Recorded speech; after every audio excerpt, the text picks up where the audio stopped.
कहबी जे दीर्घ 40 वर्षर सेवा ए विद्यालय दबा पर मुझे सेवा निवृत्त थी। यही परिप्रेक्षी रे हठात मंत्री तरफ फोन करी विद्यालय शिलान्यास करने संगे संगे एभली संवर्धन सभा उपस्थित रही मते निश्चित भाव में गौरवान्वित करछंती। एथिपाई मु बहुत धन्यवाद तुमको देवी एवं जगन्नाथ निकटे बहुत बहुत मंगल कामना करी।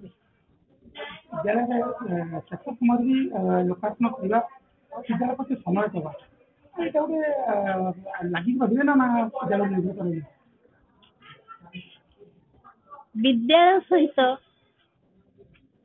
प्रत्येक शिक्षक देह मन आत्मा तीनोटी को जोड़ी संयुक्त होता है। पृथ्वीर जेकोसी प्रांतर थिले मध्य ए विद्यालय को भूलिबा आठारु विच्छिन्न हवा केबे भी मो पक्षे संभव हम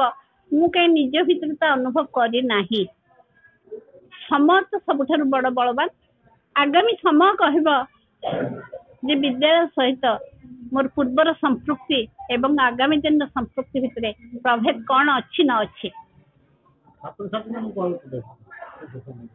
मो विद्यालय छात्र छात्री माने विभिन्न क्षेत्र में पारदर्शिता हासिल कर सारी ब्लॉक ठारू जिला ठारू राज्य ठारू एमती जातीय स्तर पर्यंत विज्ञान क्षेत्र में हो साहित्य क्षेत्र में हो जेएससी क्षेत्र में हो भिन्न किसी हो सबु समय से विद्यालय गौरव आनी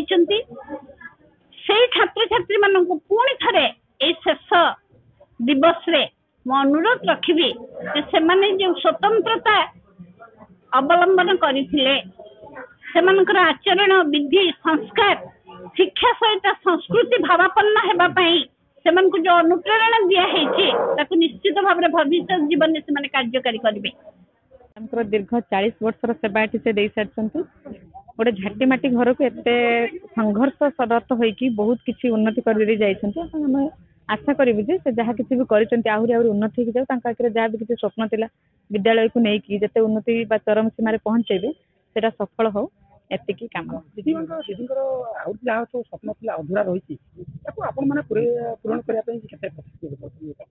आम नक कौन बाट ना कारण सी आमको जो धारा पकई देकी जाइए आम से ही करूँ तेणु आम पाखे किसी बाट ना जमी आमको देखे पथ देख जाइए आम सेमती ही करूँ। मन विश्वरूप दास दीदी विषय कह कौन दीदी गुणमयी से सर्वगुण संपन्ना विद्या जमी सरस्वती गुण सेमती लक्ष्मी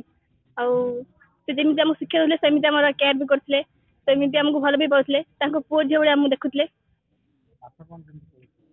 कहली बा जो से गुण विद्या सरस्वती बोली सब विषय आसे